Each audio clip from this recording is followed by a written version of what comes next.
Welcome back to Finance, the channel where we talk about how to make your money work for you. If you're living in the US and wondering how to start investing, you're in the right place. Today, we're diving into how you can invest whether you have $100, $500, or $1,000 to start with. Many people think you need a lot of money to invest, but that's simply not true. With modern tools and smart strategies, even small amounts can grow over time. Before we begin, don't forget to smash that like button and subscribe to stay updated on all things finance. In the US, we have access to tons of platforms that make investing simple, whether you're just starting out or looking to expand, from micro-investing apps to real estate crowdfunding. Today's technology lets you invest smaller amounts without needing to be a financial wizard. And the best part, many of these options come with little or no fees. We'll be breaking this down step by step, so grab a notebook and let's get started by looking at what you can do with $100. Section 1: How to invest $100. Let's start with the smallest amount, $100. You might think that's too little to make a difference, but it's a great way to dip your toes into the world of investing and build good financial habits. Micro-investing apps for US investors. If you're in the US, there are several micro-investing apps you can use, like Acorns, Stash, and Robinhood. These apps allow you to invest as little as a few dollars at a time. Acorns, for instance, rounds up your daily purchases to the nearest dollar and invests that spare change in a diversified portfolio. It's a super easy way to start investing without even noticing. Now, Stash is another great option that lets you pick and choose from individual stocks or ready-made portfolios based on your risk tolerance. Even with just $100, you can start building a diversified portfolio. And Robinhood, which is hugely popular in the US, lets you buy fractional shares of your favorite companies like Apple, Amazon, or Tesla. So even if a single share costs hundreds of dollars, you can still own a piece of it. ETFs and index funds. Next, let's talk about ETFs, exchange-traded funds, and index funds, which are great for beginners and experienced investors alike. With $100, you can invest in fractional shares of ETFs through platforms like Fidelity, Vanguard, or Charles Schwab. These funds track major indices like the S&P 500.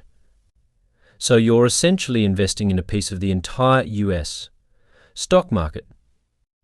The beauty of ETFs is that they're diversified by nature. Instead of putting all your money into one company's stock, an ETF spreads it across multiple companies, lowering your risk. Plus, ETFs have very low fees, which means more of your money goes towards growth. Not paying management costs. Vanguard's VU or Schwab's SCHB are great starting points for US investors. High-yield savings accounts or CDs. Okay, maybe you're not ready to jump into the stock market yet. Another smart option for your $100 is a high-yield savings account or a certificate of deposit CD, with interest rates starting to climb again in the US. These accounts can offer 4% or more in annual interest. It's not going to make you rich overnight, but it's a safe place to store your money while earning more than a regular savings account. Banks like Ally, Marcus by Goldman Sachs, and Capital One offer some of the best rates in the country. A $100 deposit might not seem like much, but if you're saving up for a bigger investment, it can be a smart move. CDs are also a solid choice if you're okay with locking up your money for a set period, as they usually offer higher interest rates than savings accounts. US Treasury bonds. If you're looking for an ultra-safe investment, consider US Treasury bonds. Even with just $100, you can purchase a bond through the US Treasury's website, Treasury Direct. Bonds offer steady returns, and since they're backed by the US government, they're virtually risk-free. It's a conservative choice, but a great way to safeguard your money while earning interest. Section 2: How to invest $500. Now, let's say you've got a bit more to invest $500. You can start to diversify a bit more and take on some different kinds of investments. Here's how to make that $500 really work for you. Diversification and dollar cost averaging. With $500, one of the smartest strategies is diversification, or spreading your money across different asset classes to lower your risk. You can put $200 into a broad ETF like VTI Vanguard Total Stock Market ETF, another $100 into a bond ETF for safety, and the remaining $200 into individual stocks of US companies you believe in. This is where dollar cost averaging comes into play. Instead of investing your entire $500 at once, you could invest, say, $100 per month. This helps you smooth out the ups and downs of the market, ensuring that you're buying in both good and bad times. It's a time-tested strategy that US investors use to minimize risk. Robo-advisors. Another great option for your $500 is using a robo-advisor. Robo-advisors like Betterment and Wealthfront have become extremely popular in the US. Over the past decade, these platforms manage your investments for you based on your risk tolerance and goals. The cool thing about robo-advisors is that they automate everything from portfolio rebalancing to tax loss harvesting, which can save you money come tax season. The fees are low, typically around 0.25% per year, making it an affordable way to get professional level management on a budget. Real estate crowdfunding. Ever wanted to invest in real estate but don't have thousands of dollars to buy a property?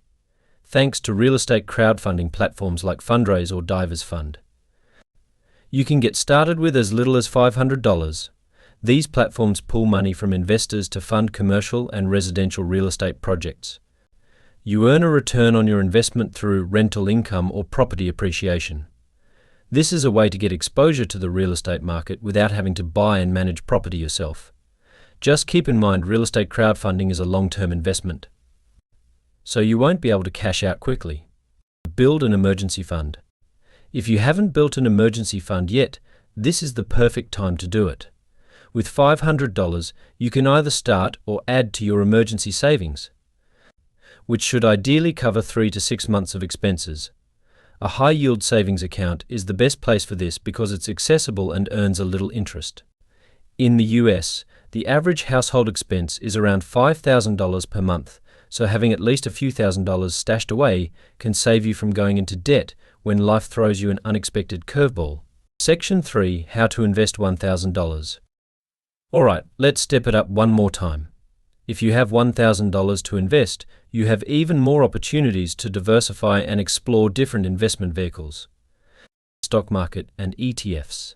With $1,000, you can mix things up by combining ETFs and individual stocks. A good rule of thumb for beginners is to allocate about 70% to ETFs and 30% to individual stocks. For example, you might invest $700 in a low-cost ETF like VU, and the remaining $300 in companies you believe in. Maybe it's tech giants like Apple or Google, or even up-and-coming US companies that show potential. Peer-to-peer lending. Peer-to-peer lending is another interesting option when you have $1,000 to invest. Platforms like Lending Club and Prosper let you loan money to individuals or small businesses in exchange for interest payments. The returns are higher than traditional savings accounts, often ranging from 5 to 10%, but there's more risk involved. It's a way to help others get a loan while earning a return on your investment. Just be sure to research the borrower's credit profile before lending. Start a small business or side hustle. One of the best investments you can make with $1,000 is in yourself. If you've got a business idea, a side hustle, or a skill you want to monetize, $1,000 can go a long way in helping you get started. Whether it's buying equipment, setting up a website, or paying for marketing. This investment could potentially grow faster than any stock. Contribute to a retirement account IRA. Finally, don't forget to consider contributing to a retirement account like an IRA individual retirement account. With $1,000, you can invest in a tax-advantaged account that helps you build long-term wealth.